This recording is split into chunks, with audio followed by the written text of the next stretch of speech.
Hello friend, जितने भी हमारे साथी टीए आर्मी की तैयारी कर रहे हैं, तो उन सबको हम बता देना चाहते हैं कि क्या फिजिकल क्राइटेरिया रहने वाला है और कौन-कौन सा डॉक्यूमेंट आप अभी से बनाना शुरू कर दें। ये सब एक ही वीडियो में बताएँगे, ज़्यादा समय आपका नहीं लेंगे।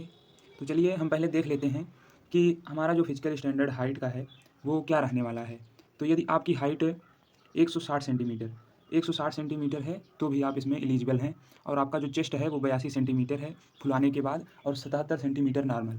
तो इतना तो सबका ही होगा और इसके बाद जो आपका वेट है, वो आपके जितना आपकी लंबाई है उसके अनुसार एक चार्ट होता है, कहिएगा तो हम चार्ट भी दिखा देंगे। सबका हाइट के हिसाब से वेट होगा, जो कि आर्मी के मेडिकल में निर्धारित किया जाता है। इसके बाद फिजिकल स्टैंडर्ड में कुछ रिलैक्सेशन दिए हुए हैं, जैसे जो भी रिलेशन कैटेगरी वाले होते हैं, जो भी अ, एक सर्विसमैन होते हैं उनके लिए और जो स्पोर्टमैन होते हैं खेल से संबंधित उनके लिए।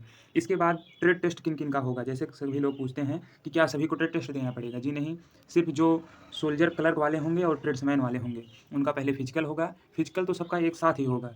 उसके बाद जो उसमें से उस एलिजिबल होंगे, उसमें से क्लर्क को भी निकाला जाएगा, उसके बाद ट्रेड्समैन को निकाला जाएगा, उनका ट्रेड टेस्ट लिया जाएगा, उसके बाद आगे की प्रोसेस होगी। इसके बाद ये टैटूज़ से संबंधित हैं, इसको आप लोग वीडियो पॉज़ करके देख लीजिएगा। इसके बाद फिजिकल टेस्ट के बारे में हम बात कर लेते हैं।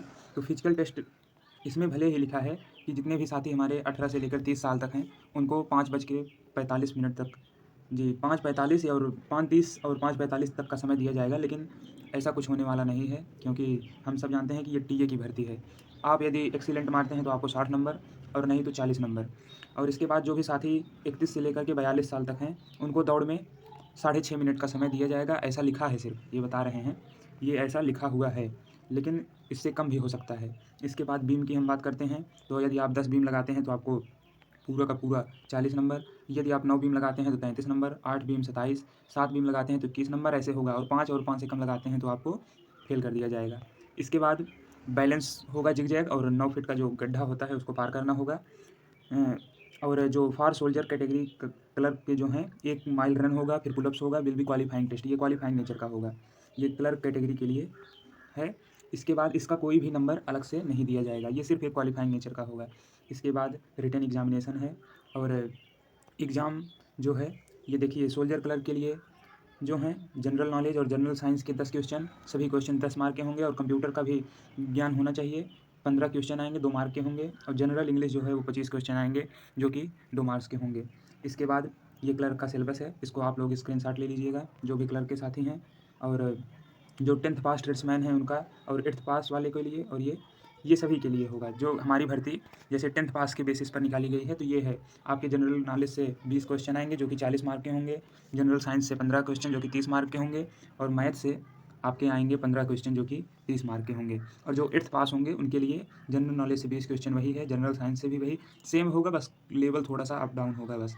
इसके बाद आप सबको किस से रिलेटेड वीडियो चाहिए कमेंट बॉक्स में कमेंट करिएगा, उसको हम लेकर आएँगे। तो आपका डॉक्यूमेंट जो है वो चाहिए बर्थ सर्टिफिकेट। कैसे? Birth certificate issued by register of birth and death or 10th class board certificate showing date of birth. मतलब इसका ये है कि जो आपके 10th के मार्कशीट पर लिखा हुआ है, जैसे मान लीजिए हम 10-2-20 मान लेते हैं एक एग्जाम्पल के हिसाब से, तो यही आपके जो मार्कशीट पर लिखा हुआ है वही बर्थ सर्टिफिकेट बनेगा। ये सब कहाँ से बनवाने हैं?